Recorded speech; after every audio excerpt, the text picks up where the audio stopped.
kenapa kita mengucapkan muwaddah selamat tinggal Ramadan. Yani apa di sebalik adanya ucapan seperti itu? Dan adakah kita gembira dengan perginya Ramadan, atau sepatutnya kita bersedih karena Ramadan akan meninggalkan kita? Hakikatnya adalah kita bersedih dan bergembira dalam masa yang sama. Dalam kita mengucapkan selamat tinggal Ramadan,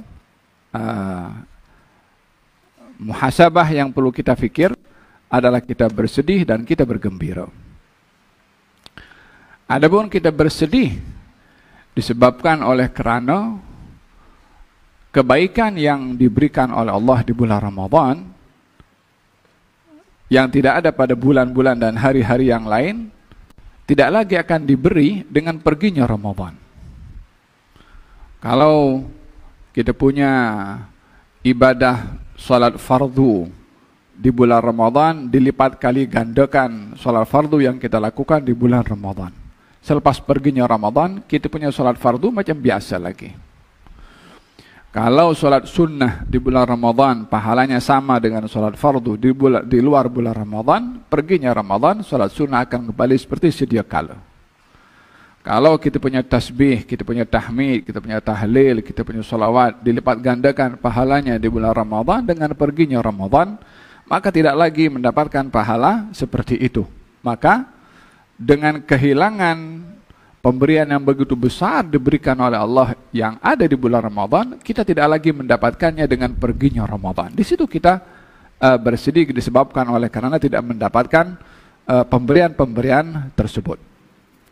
Dan di dalam kita bersedih serta menangis, ianya menjadi satu amal ibadah. Satu hari Sayyidina Abu Bakar As-Siddiq dan juga Sayyidina Umar bin Khattab menziarahi Ummu Aiman. Ummu Aiman ini seorang perempuan yang menjaga Nabi ketika masih kecil. Nabi mengatakan Ummu Aiman ummi ba'da ummi. Ummu Aiman ini ibu saya setelah ibu saya yang sebenar, karena menjaga Rasulullah. Setelah wafatnya Rasulullah SAW, Ummu Aiman ini masih hidup, diziarahi oleh Sayyidina Abu Bakar dan Sayyidina Umar, seperti mana Nabi kerap menziarahi Ummu Aiman. Maka kata Sayyidina Abu Bakar, jom kita ziarah Ummu Aiman seperti mana dahulu Rasulullah menziarahinya. Maka diziarahi Ummu Aiman. Melihat mereka berdua, Ummu Aiman menangis. Maka kata Sayyidina Abu Bakar mengatakan kepada Ummu Aiman, menyangka kalau menangisnya Ummu Aiman kerana Rasulullah wafat dan tidak ada di tengah-tengah kita, dan itu adalah memanglah satu masalah yang sangat menyedihkan ditinggalkan oleh Rasulullah SAW. Sayyidina Abu Bakar mengatakan, ya Ummu Aiman, janganlah kamu bersedih dan menangis. Sesungguhnya keadaan Rasulullah sekarang lebih baik di alam barzakhnya berbandingkan di tengah-tengah kita. yakni di alam barzakh orang mendapatkan nikmat jauh lebih indah berbandingkan dengan apa yang didapat olehnya di dunia. Kalau Sayyidina Abu Bakar mengatakan, ya Ummu Aiman, kamu tak perlu bersedih sebab keadaan Rasulullah lebih nyaman, lebih selesa, lebih baik di alam barzakhnya, kata beliau. Kata Ummu Aiman mengatakan, saya tidak menangis karena Rasulullah meninggal. Karena itu semua akan dilalui oleh setiap orang. Tapi saya menangis disebabkan wahyu terputus dengan meninggalnya Rasulullah. Jadi yang ditangisi oleh Ummu Aiman itu adalah terputusnya wahyu. yakni adanya wahyu itu kebaikan demi kebaikan. Orang boleh baca, boleh mendapat pahala dengan membaca. Tapi Rasul sudah wafat, maka tidak ada lagi wahyu. Di sini Ummu Aiman menangis disebabkan oleh karena terlepas peluang kebaikan turunnya wahyu dengan wafatnya Rasulullah SAW. Di dalam hadis Nabi Muhammad SAW, beliau menyebutkan 4 tanda orang itu disayang oleh Allah. Yang pertama, suka kepada kebaikan. Yang kedua, suka ketika berbuat baik. Yang ketiga, suka kepada orang yang baik. Yang keempat, sedih bila terlepas peluang berbuat kebaikan. Pada bahagian yang keempat ini, sedih ketika terlepas peluang berbuat kebaikan, kesedihan itu menjadi satu tanda kepada orang itu disayang oleh Allah, dicintai oleh Allah Subhanahu wa taala, disebabkan oleh karena sedih hati karena terpisah dengan kebaikan yang atau terlepas peluang pada kebaikan yang dia boleh mendapat pahalanya dari Allah Subhanahu wa taala. Maka pada bahagian ini ya kita perlu bersedih dalam hal ini. Duduk malam-malam di rumah, muhasabah dengan Allah Subhanahu wa taala, tengok macam mana kita punya perasaan untuk kita boleh luahkan kepada Allah Subhanahu wa taala di waktu malam, tak ada orang nampak, tak ada orang tengok. Sejauh mana kita punya sikap kepada Ramadan ini ketika meninggalkan kepada kita.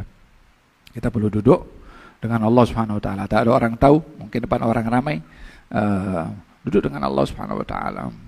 Walihada qala auda alaina bil ghufran, kan ya Allah,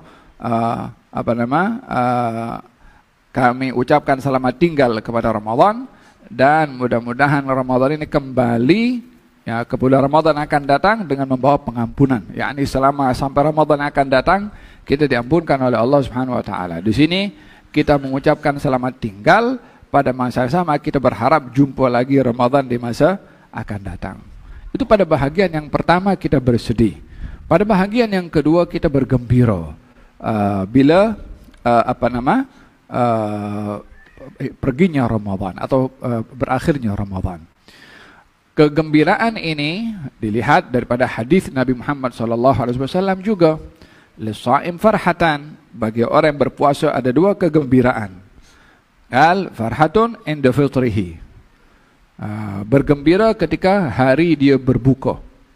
Wa farhatun inda liqa'i rabbih, dan satu kegembiraan ketika berjumpa dengan Tuhannya. Jadi ketika berjumpa dengan Allah, gembira dengan melihat pahala puasa yang ia lakukan di dunia. Maka bergembira itu di akhirat. Tapi di dunia inda fitrihi, ketika berbuka puasa. Maka setiap hari kita berbuka puasa itu ada kegembiraan, termasuk pada malam akhir Ramadan. Itu pun kita juga berbuka puasa. Dan pada malam itu walaupun berakhirnya Ramadan, kita juga bergembira. Namun motif kegembiraan di sini adalah bukan oleh kerana kita tak puasa lagi dah. Atau gembiranya kita karena pakai baju baru esok raya. Tapi motif kegembiraan itu adalah kita gembira disebabkan Allah memberikan taufik kepada kita sempurna beribadah puasa. Kita bergembira karena dengan sempurnanya Ramadan Allah beri pahala, dan itu gembira atas kebaikan yang diberi oleh Allah. Tadi saya sebutkan hadis tentang orang yang disayang oleh Allah itu adalah gembira ketika melakukan kebaikan. Gembira ketika melakukan kebaikan. Tanda orang yang baik gembira saat melakukan kebaikan. Jadi ketika sempurna melakukan amal ibadah puasa sampai akhir bulan Ramadan, maka kita bergembira dan kita bersedih. Gembira karena kita sempurna berpuasa dengan mendapatkan pahala, dan kita bersedih karena berpisah dengan bulan Ramadan karena kita terlepas peluang dengan kebaikan-kebaikan yang diberikan oleh Allah Subhanahu wa taala di bulan Ramadan. Qal fil hadis, baginda Rasulullah bersabda, setiap malam di bulan Ramadan Allah Subhanahu wa taala membebaskan hamba-hambanya daripada api neraka. Dalam riwayat yang lain 60.000 setiap malam itu dicatat oleh Allah Subhanahu wa taala hamba-hambanya daripada api neraka.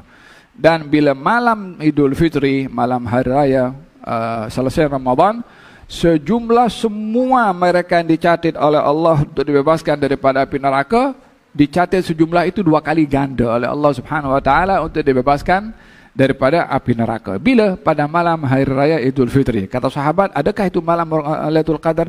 Bukan. Itu umpama orang kerja, selesai daripada kerja, diberi upah berlipat kali ganda. Lailatul Qadar lain lagi. Yakni di bulan Ramadan ini diberi orang dicatat oleh Allah sebagai orang yang bebas daripada api neraka. Doanya mustajab, tidurnya ibadah, diamnya itu dikira sebagai tasbih dan zikir kepada Allah Subhanahu wa taala. Tidurnya dicatat sebagai ibadah orang yang berpuasa. Belum lagi dengan apa yang diberikan oleh Allah Subhanahu wa taala pada malam Lailatul Qadar yang lebih baik daripada 1000 bulan. Belum lagi dicatat namanya oleh Allah dibebaskan daripada api neraka. Mana boleh ada itu kebaikan selain yang ada di bulan Ramadan al-Mubarak. Jadi harapan kita kepada Allah Subhanahu wa taala mudah-mudahan berlalunya Ramadan ini adalah menjadi saksi yang baik untuk kita semua insya-Allah, dan mudah-mudahan apa yang kita lakukan selama bulan Ramadan diterima semua amal ibadah kita oleh Allah Subhanahu wa taala. Ini ada beberapa hari lagi. Esok last Jumat. Last Jumat, kata Hai Umar, esok Jumat ini dengan Jumat yang akan datang sama-sama hari Jumat, tapi Jumat esok tak sama dengan Jumat yang akan datang. Jumat esok adalah Ramadan, Jumat akan datang Syawal. Mana boleh dibandingkan Jumat Ramadan dengan Jumat Syawal. Esok itu gunakan manfaat untuk Jumat akhir Ramadan. Banyak berselawat, baca surat Al-Kahfi, datang masjid lebih awal, pakai pakaian yang bersih, pakaian putih, kemudian dengarkan khutbah, pakai bersihkan kuku semua. Untuk adab-adab perlu dilakukan. Pahalanya itu kalau kita buat benda yang sama minggu hadapan di bulan Syawal, pahalanya tak sama walaupun perbuatannya sama, kata beliau. Ambil peluang ini esok last Jumat.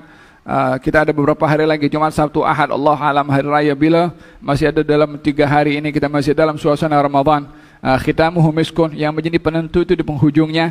Jangan penghujung-hujung ni banyak masuk kita di mall atau di bazar atau cari nak beli baju baru. Wallah, baju baru kalau kita tak beli pun tetap kita beraya juga. Tapi kalau Ramadan kita terlepas pulang, nak cari di mana kita? Kalau tak punya baju baru, tak beraya ke? Pergi solat juga, solat Jumat beraya juga. Tapi Ramadan sesaat tidak boleh dicari di mana-mana. Lau arafan nas ma fi Ramadan la tamannau kulla dahrihi Ramadan. Kalau orang itu tahu apa yang Allah tunjukkan pada manusia, pemberian yang diturunkan di bulan Ramadan, maka mereka akan mengharap sepanjang tahun kalau boleh Ramadan. Kalau boleh jangan pergi itu Ramadan. Faham dong? Ambil peluang dalam 2-3 hari ini untuk kita lebih banyak, lebih giat. Rasulullah itu kalau di penghujung Ramadan makin gigih untuk berusaha. Gal ahya lailah, menghidupkan malamnya. Ayqadha ahlah, membangunkan keluarganya. Wasyadda mi'zarah, mengetatkan kain pelekatnya. Yakni himmah di dalam beribadah kepada Allah, khususnya di waktu malam. Kau jumpa dengan malam Lailatul Qadar, kau dapat inayah, kau dipandang oleh Allah Subhanahu wa taala. Allah nampak ini qiyamul lail, miskin, susah payah dia bangun malam bermunajat dengan Allah, dapat redha, dapat rahmat, dapat maghfirah dari Allah Subhanahu wa taala, di-offer oleh Allah apa kamu mahu, apa kamu minta. So, ini peluang untuk kita communicate dengan Allah Subhanahu wa taala pada malam-malam akhir ini. Mudah-mudahan apa yang kita lakukan bertepatan dengan malam Lailatul Qadar. Man qama Lailatul Qadri imanan wa ihtisaban ghufira lahu ma taqaddama min dhanbihi. Barang siapa yang bangun malam di malam Lailatul Qadar, maka semua dosanya akan diampunkan. Mudah-mudahan Allah Subhanahu wa taala ampunkan segala dosa kita. Amin. Allahumma amin. Al-Fatihah. Anna Allah taqabbal minna wa minkum wa yarda 'anna wa 'ankum ويفتح علينا وعليكم فتوح العارفين ويفقهنا في الدين ويفيض على قلوبنا ما أفاضه على قلوب عباده العارفين واجعلنا وإياهم من حزبه المفلحين والمداه والردادين والمؤذنين والمصلين والمتصدقين والمصنفين وأصحاب السروج والقهوة والبخور والماء وكل من جاء منه خير في هذه الليالي الشريفة أو الشهر المبارك. أن الله يتقبل من الجميع ويجازيهم بإحسان في جنات النعيم. أن الله جعلنا وإياكم من المقبولين في هذا الشهر العظيم ومن صوامه وقوامه ومن أتقائه ومن قذائه وسرائه وجرائه ومنائه من النار ويرزقنا وإياكم قيام ليلة القدر فيه ولا يحرمنا أجرها ويتمم المقصود للجميع على ما يرضي الله والرسول ويختم لنا ولكم بالحسنى في خير ولطف وعافية وعيادة في زيادة ونتشفع بها إلى حضرة النبي محمد صلى الله عليه وآله وسلم. الفاتحة. بسم الله الرحمن الرحيم. الحمد لله رب العالمين الرحمن الرحيم مالك يوم الدين إياك نعبد وإياك نستعين اهدنا الصراط المستقيم صراط الذين أنعمت عليهم غير المغضوب عليهم ولا الضالين. اللهم صل وسلم على سيدنا محمد وعلى سيدنا ربنا تقبل منا إنك أنت السميع العليم وتب علينا أنت الرحيم. دعواهم فيها سبحانك اللهم وبحمدك وآخر دعواهم الحمد لله رب العالمين. Ada permohonan doa syifa untuk Kustiwan Malini binti Sulaiman dan juga anak daripada salah seorang ahli khidmat kita Aryan Zikri yang akan melakukan operation esok pagi, dan juga Afaf binti Umar, dan juga doa kebaikan untuk Datuk Muhammad Haidar bin Syarif, Rozina binti Muhammad Amin, dan juga anaknya Amirah serta Amran binti Muhammad Haidar. Dimohon kepada hadir untuk mendoakan mereka. اللهم رب الناس اذهب عنا وعنهم الباس اشف انت الشافي وعافي انت المعافي لا شفاء الا شفاؤك شفاء لا يغادر سقما ولا ألما. نسأل الله العظيم رب العرش العظيم أن يشفهم. نسأل الله العظيم رب العرش العظيم أن يشفهم. نسأل الله العظيم رب العرش العظيم أن يشفهم. نسأل الله العظيم رب العرش العظيم أن يشفهم. نسأل الله العظيم رب العرش العظيم أن يشفهم. نسأل الله العظيم رب العرش العظيم أن يشفهم. نسأل الله العظيم رب العرش العظيم أن يشفهم. اللهم إنا نسألك العفو والعافية، المعافاة الدائمة في الدين والدنيا والآخرة. اللهم إنا نسألك صحة في تقوى، وطول أعمال في حسن عمل، ورزقا واسعا لا تؤذبنا عليه. على هذه النية كل صالح شمل خير الدين والآخرة بنية القبول، وإلى حضرة الرسول محمد صلى الله عليه وسلم. الفاتحة. بسم الله الرحمن الرحيم. الحمد لله رب العالمين الرحمن الرحيم مالك يوم الدين. صراط المستقيم صراط الذين أنعمت عليهم غير المغضوب عليهم ولا الضالين. أم حسين آمين.